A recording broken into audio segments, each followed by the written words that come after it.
So if fire suppression makes fires worse, then why do we do it? Well, wildfires are big business. And cousin, business is a boomin'.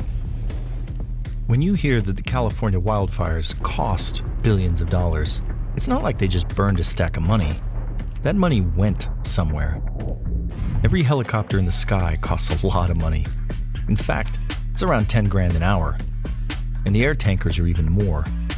Every retardant drop from a VLAT costs north of $65,000 per bust. And they drop that shit like the expiration date is tomorrow. The Forest Service spends nearly $100 million a year on retardant. And it all goes to one private company. Fire aviation costs millions of dollars every day in peak fire season. And many of the ships are contracted out by private companies. They even have a 747. Thousands of miles of hose get used up every year. In 2020, they had a nationwide fire hose shortage. Every lunch, every Gatorade, marked up to government cost. The California Department of Corrections has a great racket. They use cheap prison labor to manufacture their equipment, but they bill at government cost. Why? Well, why not? It's not their money. It's yours. And it's not just the suppression costs. Destruction means transactions. How much money does a hardware store make off your house if it's just sitting there year after year? Well, how much money do you think they make when it burns to the ground? You think the car salesmen are distraught that they have to sell thousands of brand new cars every year because the ones they just sold you all burned up in a wildfire?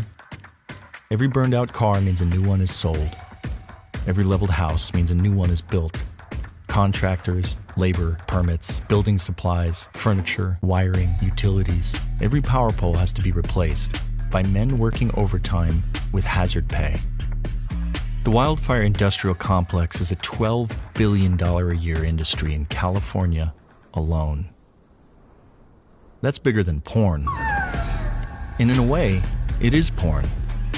Media clowns flock to wildfires like moths to a flame. They plant themselves in front of a raging head fire for the cool shot, and then have to run for their lives when it outflanks them. They overhype the intensity of the incidents for their fire porn, staging shots to heighten the drama for their unsuspecting viewers, doing multiple takes to get the ominous tone just right. Oftentimes, you'll find more fire pornographers than firefighters. And they cheer when homes burn up, and are visibly disappointed when a neighborhood is saved. They really only profit when your life has been destroyed on camera. Sometimes the firefighters like to tease the pornographers by pretending to do some hotlining, to trick them into racing over and raising their cameras. Talking heads with all the gravitas of an underwear model will cry out loud that everything you are seeing is unprecedented. It's not. There is no new kind of magical fire behavior that didn't exist before.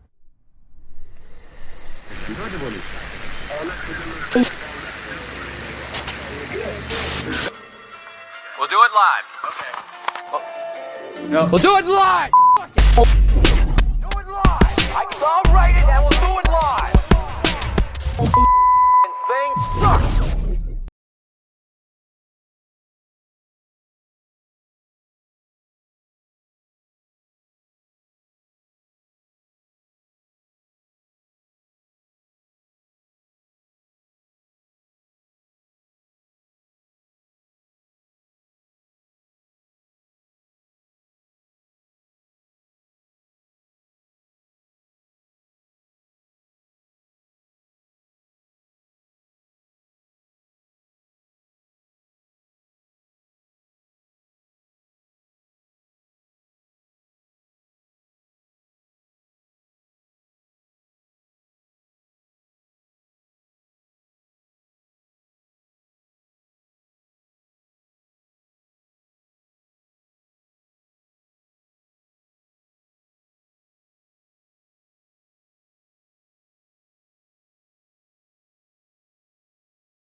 You guys, my goodness. All right. You guys caught me. We got to go all the way back to the start because my mic wasn't on. Thanks, guys, for pointing that out. Let's redo this. Welcome to Man on Fire. Let's do this all over again. Since we're doing it live, we got to eat the mistakes. All right, we're back online. Karen Bass fled her own press conference because of Spencer Pratt. So she was supposed to show up to the Palisades today and brag about all of the cleanup work that was completed. It's not completed. There's still work to do. And of course, it's the U.S. Army Corps of Engineers that is doing all of this work. But remember, kids, there's no limit to what you can achieve as long as you're willing to take credit for other people's work. That's the California politician way. Now, is the rest of the state getting hammered by lightning fires? And is California stealing wildfire resources? Are they misallocating federal wildfire funds? Are we finally going to get a congressional audit of the wildfire industrial complex? We played that clip at the top end of the show. I know I played a lot, but it is maybe the most prescient clip in the film. And that's from Hot Shot, by the way. It is a boondoggle. Now, this isn't to say that we don't need wildland firefighters. Obviously, we need all this stuff.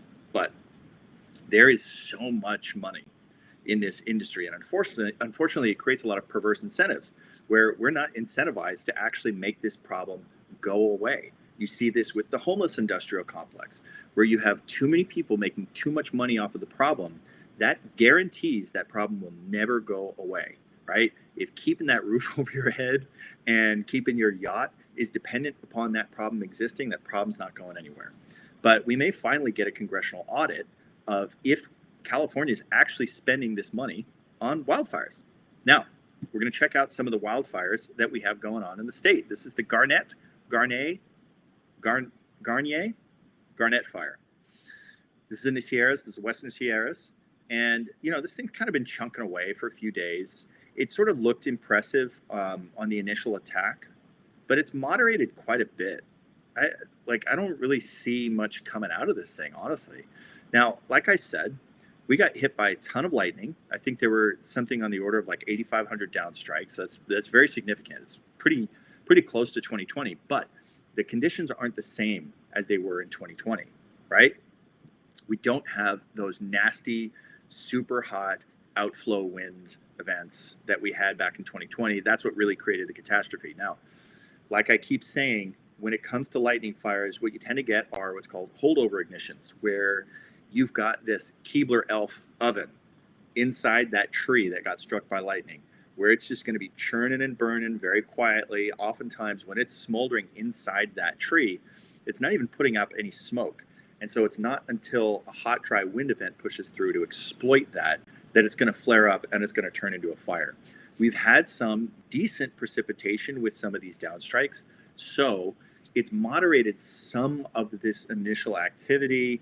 I don't know, man. It's been a moderate season. Like it really has.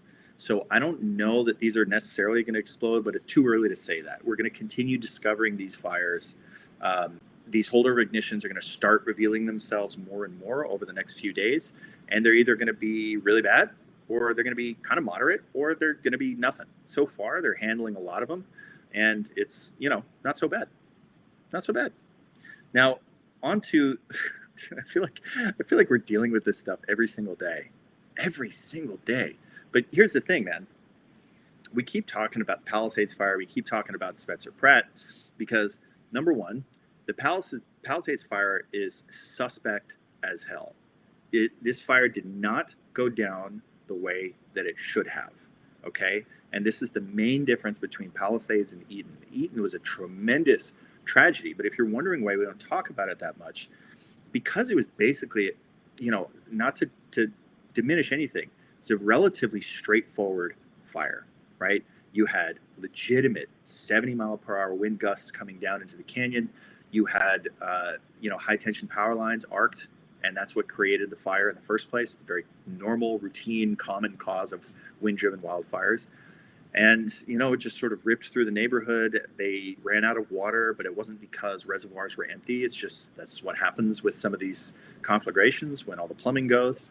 The Palisades fire was so different.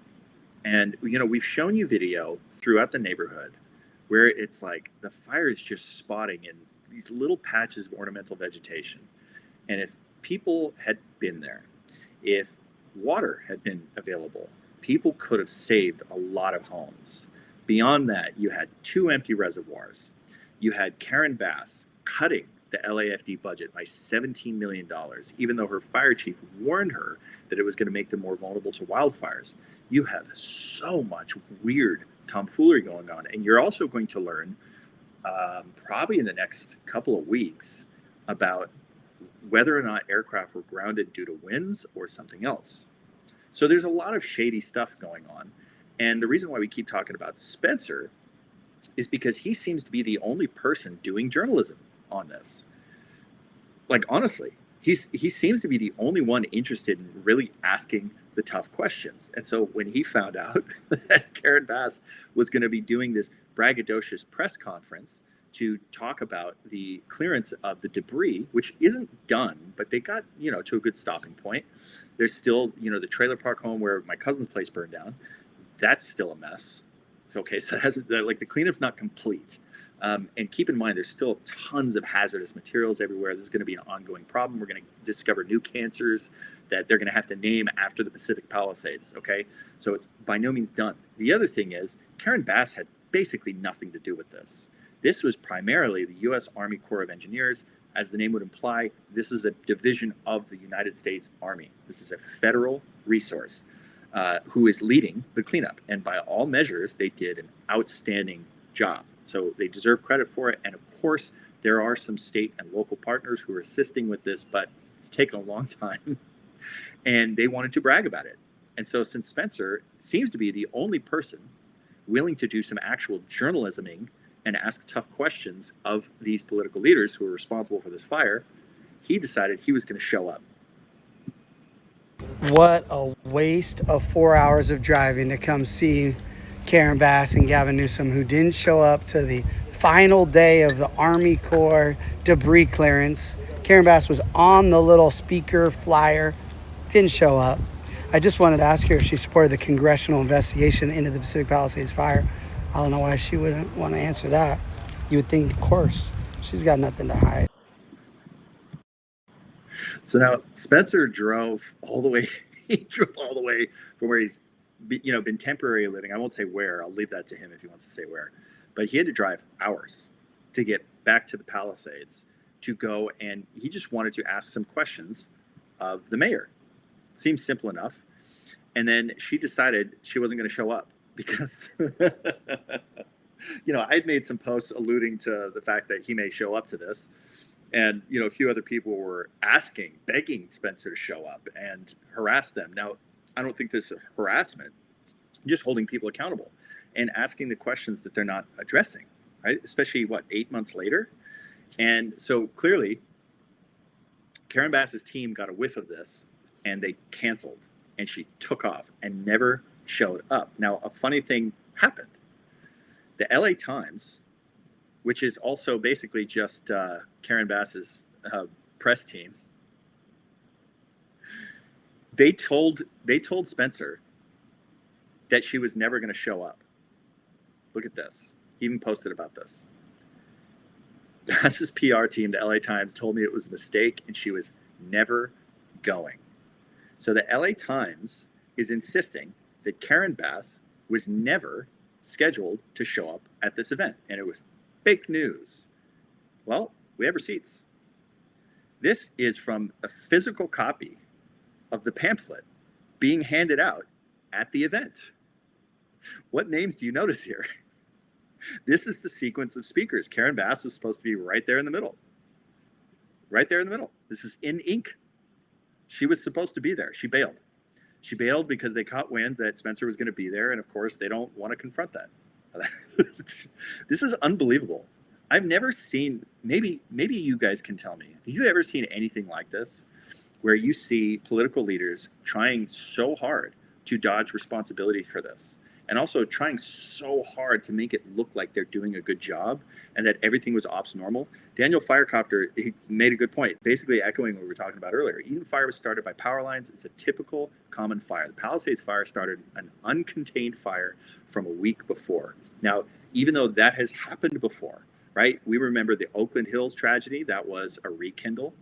Apparently the fire in Lahaina, that was a rekindle of a smaller brush fire that started earlier from power lines. So this does happen, but generally with wind-driven fires, it's just power lines, boom, and that's it. He says the mayor's just running from her own mess. Look, man, people make mistakes, and I feel like we deserve some kind of input from them, even if it's, remember that video that we played when she got off the plane from Ghana and some journalists like confronted her and she just froze. She couldn't even say a word. How do you not just have a normal human response like, my prayers are with everybody involved. This is a tragedy.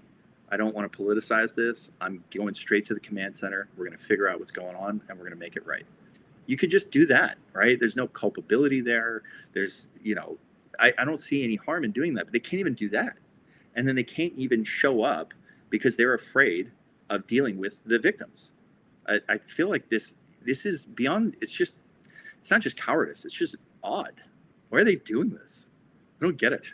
I feel like having the capacity for extreme ownership is a virtue probably beyond all others. When you can just take ownership of something, honestly, that's a real sign of character. Now, we've talked about the Wildfire Industrial Complex a lot, and it's for a reason. We've created too many perverse incentives, and the act of fire suppression in and of itself tends to create bigger fires, at least in the absence of prescribed fire, which we all know we're not doing enough of. So if you're going to stop the wildfires from happening, which I'm okay with, doing it in the peak of summer when the conditions are too dicey, totally fine. We're always going to need fire suppression.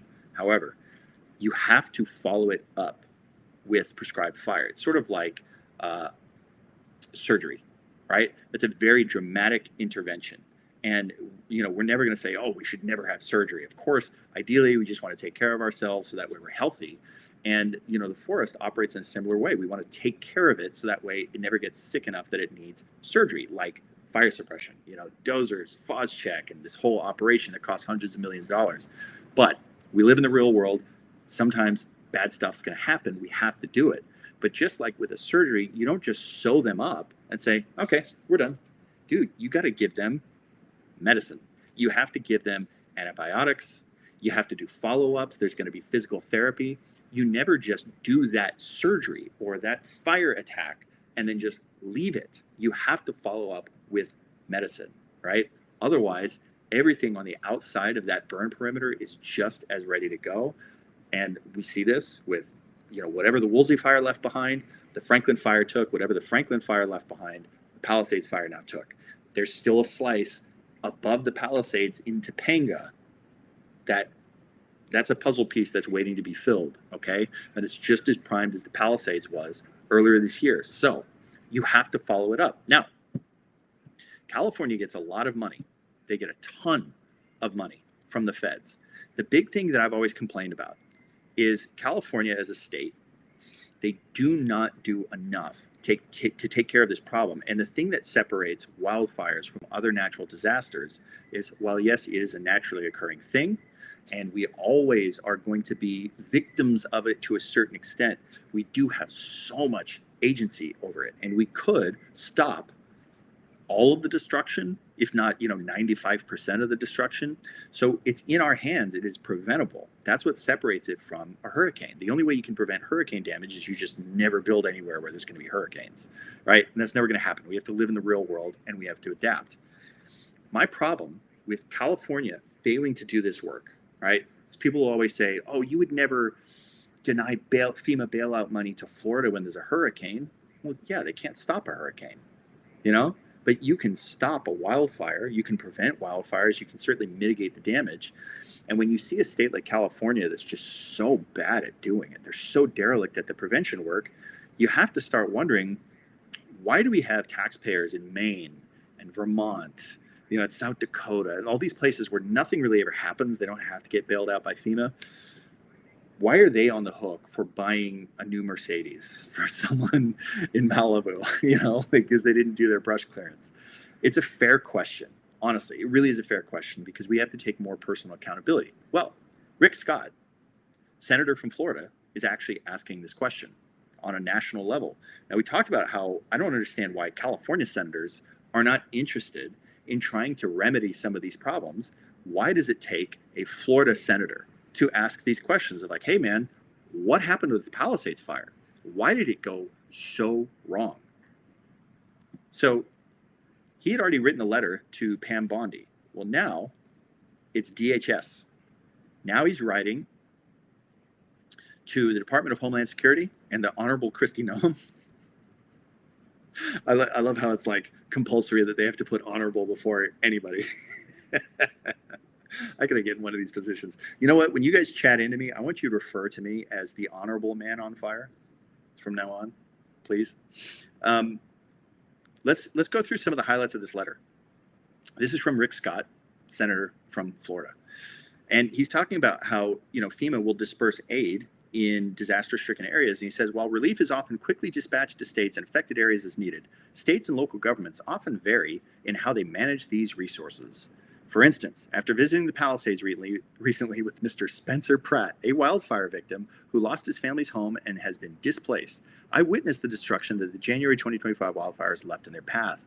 I was heartbroken by the wreckage, and I became concerned as people within the Palisades community shared their perspective on how much LA and California have mismanaged funds that were supposed to be directed to preventing and responding to these wildfires. It has been reported that California in general and Los Angeles in particular have received seemingly endless flows of federal funds from FEMA and other federal agencies for wildfire management, repression, he does mean suppression, and response. Yet these funds do not appear to have been used wisely. This is the crux of the matter. I made a post the other day about, why is Elon Musk, if he wants to help humanity, why is he wasting time and money on going to Mars? That's just I think it's like, I think it would be cool to go to Mars, but I think it's a waste of money given that the value added of those dollars on the ground in California, clearing out fuel breaks, it would save dozens, hundreds of lives and thousands of property and billions in damage. Nothing that we're going to do on Mars could have that kind of an impact. Okay, so to me, it's just a simple equation, right? Elon's not obligated to do that. And, it's just a suggestion like, hey, man, you're the one who's saying you want to help humanity. Here's how I think would be a better way to do it. And the common response that people would give is, California has money for this. Why should a private citizen be paying for this? It's a good question. Well, California does have money for this. I mean, you always hear Gavin Newsom talking about we've 10x'd. That's his favorite. It's like his favorite little motif. He's always saying we've 10x'd the work into doing fuels mitigation. What he means is they've 10x'd the money that's being allocated to this work. But where is the money, Lebowski? I keep asking this because we can measure the work. It's not getting done, right? It's not getting done. So the question I keep asking is, where's this money going? Where's this money going? Daniel Firecopter says, if they don't learn their lesson to Palisades Fire, then Topanga's in big trouble. They're clearly not using this money to do any mitigation work. Like, have any of you guys in Southern California seen any significant firing operations, any significant fuels clearance anywhere? Now, I've shown you examples from Napa. Napa's doing the work, but that's like on their own. That's Napa Firewise doing this stuff. Now, they are getting some, grant money from the state, but ultimately the output does not match the money. And Rick Scott is starting to ask questions. Superpav says Mars has good brush clearance. Elon will terraform it and cause the first Martian conflagration. Dude, that's brilliant. Gavin and friends, this is from Casey. Gavin and friends have 11x the money they skim from the mitigation work. That's the suspicion, right? That's the suspicion. Now, we know this is happening with the homeless industrial complex. We know that people are skimming money off of this. There is a huge suspicion that the Fire Aid fundraiser had a lot of this stuff going on. Now, this is kind of the typical racket that you would expect from politicians. And Gavin Newsom does have this reputation. He stood up this first partner's office. I don't know why are we so afraid of just saying first lady? What happened to that? But like the first partner's office, she's got her own like nonprofit quasi public private partnership thing where they're allocating state funds into her coffers. How is this kosher? I feel like this is really suspect. And honestly, a lot of this feels like money laundering. I'm not going to lie. Now, continuing on with what Rick Scott was saying, let me maximize this. Accordingly, I've been conducting oversight of the contributing causes of the Palisades Fire and the adequacy of the response efforts. That's great.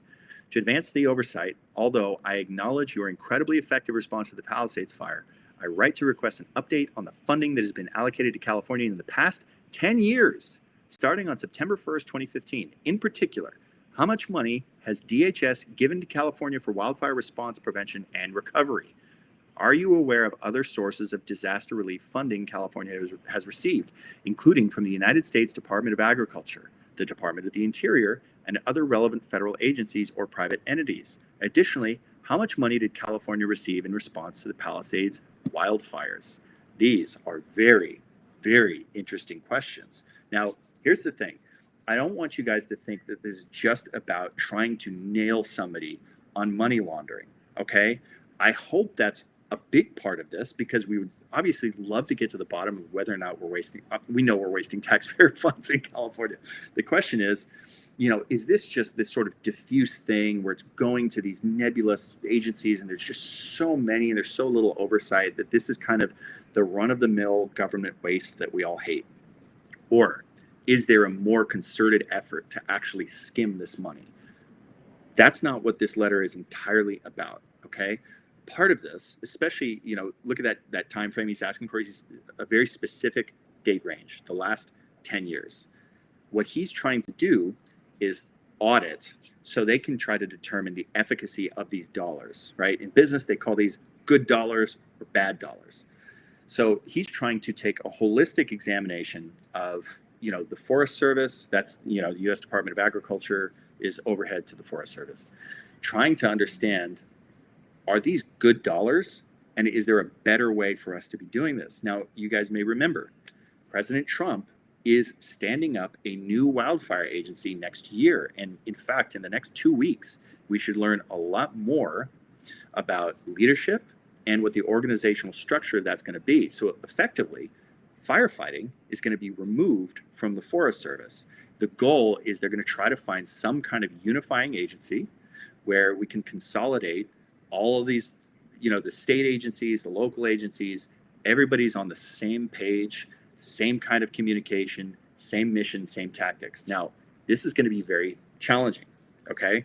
Because, for example, just in California alone, the Forest Service and CAL FIRE have two completely different missions. So even though they'll operate on the same fires, Forest Service is responsible for the trees, CAL FIRE is responsible for homes and people and private forest land. Now, it gets a little complicated because sometimes Forest Service doesn't necessarily want to try to fight fire in certain areas because, hey man, this area needs to burn. This poses a problem for some of the structures in the way, right? So how they're going to get all that on the same page is going to be really tricky. But the start of it is this: auditing these dollars to find good dollars and bad dollars. Why is it that California costs so much to do this stuff? That's the real question. Then the secondary component of this is, are they skimming? I think that's the more juicy question that we're all hoping to get an answer to. But this is the start of it. And, the thing that I've always said is wildfire is a national security issue. It is the biggest threat to our national security. The Palisades Fire, unfortunately, was a very tragic example of exactly what I mean. That was a rekindle from a fire that was started with fireworks, most likely. Imagine a bad actor when you get a similar weather event that we saw on January 7th, just tossing a road flare behind Topanga, right? Upwind from Topanga. You can expect the exact same result, right? An unstoppable fire that's going to kill a bunch of people. It's going to uproot all of these folks who lose their homes. And then just through attrition, most of them are going to leave. and then foreign investors can come in and snatch up property. It is a way of quite literally taking over a foreign country without ever firing a shot. And all you need is a road flare. That's it. Nothing else. Now, to continue on with the rest of this letter, President Trump's Executive Order 14180 established the FEMA Review Council to ensure that FEMA delivers fast, efficient, and targeted relief to those who need it most. You have been selected to spearhead that council, and I know you share my concern that all taxpayer dollars are spent wisely, transparently, and in the public interest. DHS is quite literally a different agency since you took over from the failed leadership of Secretary Alejandro Mayorkas and the Biden administration. Not only has illegal immigration screeched to a halt under your watch, but you have also addressed multiple natural disasters with decisive action and poise. To assist you in your ongoing efforts, I hope that we can shed light on California's waste, mismanagement, and inefficiency in order to foster a more responsive and transparent use of funds by the states. The people of California deserve it, and the American people demand it. 100%. Californians deserve it. The American people demand it. I see no problem with this. Now, obviously, there's a lot of political fluff in there. And look, he's just trying to grease the skids a little bit. That's Washington, right? So he's going to talk smack about the predecessors and say what a wonderful job she's doing. So hopefully she's, with a bit of flattery, she's going to jump right on this. So, dude, whatever it takes to get people to pay attention to this, I don't care, because it's all just talk. You know what I mean? So I'm perfectly fine with how he's wording all this stuff. And frankly, like, dude, California does deserve better, and we deserve answers for this. Like I was saying earlier, he's trying to look for good dollars and bad dollars. I think we all know the answer. A lot of the dollars in California's wildfire apparatus are bad dollars. And this is just the start of auditing that. I think there's many layers to this, but he's finally putting a sense of urgency on this. He's saying, I would be grateful if you could provide an answer to me by September 19th, 2025. That is coming up. That is 3 weeks from now. I like this, okay? I like this bias for action. I hate it when all these things get reviewed for 6, 7, 8 months. Like, we're still waiting for both the Los Angeles and the state report on the fires. We're still waiting on the federal report. Now, you're going to find out about this very soon, probably in the next few days, next week. I think next week you're going to find out about it. But the thing is, it's not going to be a public presentation, right? This is going to be leaked. This is going to be shared and be hearsay. You're not going to see the report for God knows how long. This is really frustrating, especially for those of us who pay these people's salaries. This is our work product. So we should be entitled to see it, right? I hate how things drag on forever. So I like that he's putting a very short time frame on this. And this corresponds with the timeline for standing up this new agency, the new, I always refer to it as FedFire, the National Wildfire Service. So I think right in the middle of August, there should be an outline for if we're going to have it headquartered outside of Washington, D.C., which obviously, Washington has nothing to do with wildfire. It should be based out west. And I've always said it should be based in Southern California with Bobby Garcia running the agency, right? He is the best forest chief in the country, far and away. He's the most innovative chief, and he's done an outstanding job. He's a former operator. So I think it's a very obvious choice. Brian Fennessy would be a great choice as well, right? Former operator, very well spoken, very innovative. Both those guys would be studs. They're both like in Arcadia, right? Or like right about in the same area. That's where the National Wildfire Service should be headquartered. It's where it makes the most sense. California has the biggest problem with wildfire, and so they need the most attention. That's it. And frankly, the feds need to come in, and clearly a senator from 3,000 miles away needs to come in and help clean up their act for them. So I like this. I'm curious what you guys think. Obviously there's some politics on this, and I don't care for the political stuff. Doesn't really matter if you agree with it or disagree. It's just like I said, it's just fluff to grease the skids. You got to do that so that way people feel like they want to jump on it. Me running my own business, and when I'm directing on set, a lot of times I liken it to dealing with actors, right? Dealing with politicians is like dealing with actors. You have to treat them like little children. You can't just tell them, hey, this needs to get done. Hey, you should change this. You have to compliment them. right? So whenever I have feedback for an actor, I always have to figure out how I can compliment them. And you give what's called a compliment sandwich. You start with a compliment, then you tell them what needs to be fixed, and then you finish with a compliment. So that way they can salvage their ego because they're so fragile and narcissistic. So it's the same way with politicians. You know, they always say that DC is like Hollywood for ugly, untalented people. And it's 100% true. And so you need to deal with them in the same way. So, you know, regardless of, you know, any of the political statements in this, I'm curious what you guys think about, you know, the fact that a senator from Florida is leading the charge on this. And it's interesting that they keep referencing Spencer Pratt. I know it's easy to not take, you know, a TV star like Spencer. It's easy to not take him seriously. But like I said before, he's the only one out there doing real journalism. And you don't have to go to the Derek Zoolander School of Journalism to like be a journalist. You just have to ask questions and be a hound dog and vet that information. I can tell you, the dude actually vets his information. He has really good sources and he has really good people around him who, you know, obviously he's getting thousands of DMs a day of people saying, oh, I was on the Palisades Fire and this happened and these people did this stuff. A lot of it's, you know, gobbledygook. So when Spencer is going public about something, he's already filtered it through a lot of people and validated it. He's very careful to do that. It's actually impressive watching him work because he's operating more like a journalist than any of these journalists. Like, look at the LA Times saying that, oh yeah, she was never supposed to be here. Bro, it's literally in ink on the brochure that they were handing out at the event. This is journalism? I don't get this. And like Spencer drove like 4.5 hours just to be stood up by Karen Bass. Could you imagine that?